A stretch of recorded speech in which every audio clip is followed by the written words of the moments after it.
Komisaris PT Destron Indonesia Profesor Ejang Dr. Marniati MKes melakukan kunjungan kerja ke beberapa provinsi di Cina dalam rangka melakukan kerjasama bisnis.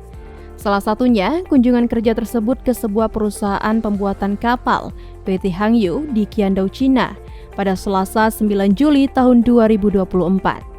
Bersama dengan Direktur PT Destron Indonesia, Dedi Zefirzal ST, dan Manajer PT Destron Indonesia untuk Cina, Ben, kunjungan kerjasama tersebut disambut langsung Presiden PT Hangyu Mr. Ding dan Manajer Mr. Wang beserta jajaran direksi perusahaan lainnya.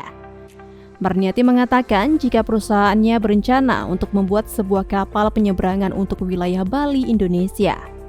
Pada kunjungan tersebut, manajer PT Hangyu Mr. Wang melakukan presentasi berupa pengenalan perusahaannya yang mula berdiri pada tahun 1996 dan berkembang pesat hingga saat ini hingga menjadi perusahaan terbaik dan terbesar di Cina.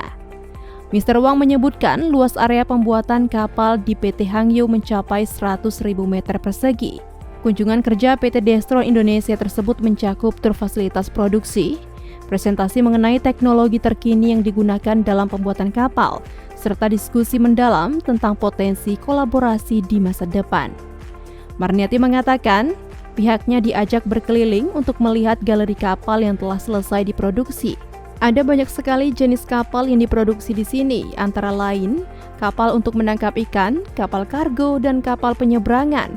Dan untuk proses pembuatan kapal sendiri membutuhkan waktu sekitar 9 bulan ke depan. Tidak hanya itu, PT Destron Indonesia juga diajak untuk melakukan uji coba dengan menaiki yacht pribadi untuk melihat kecepatan dan desain kapal yang diproduksi dengan kualitas terbaik.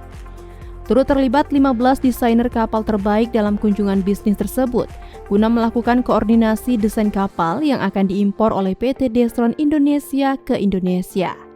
Dari Qiandao, Cina, Tim Liputan UPI On TV melaporkan.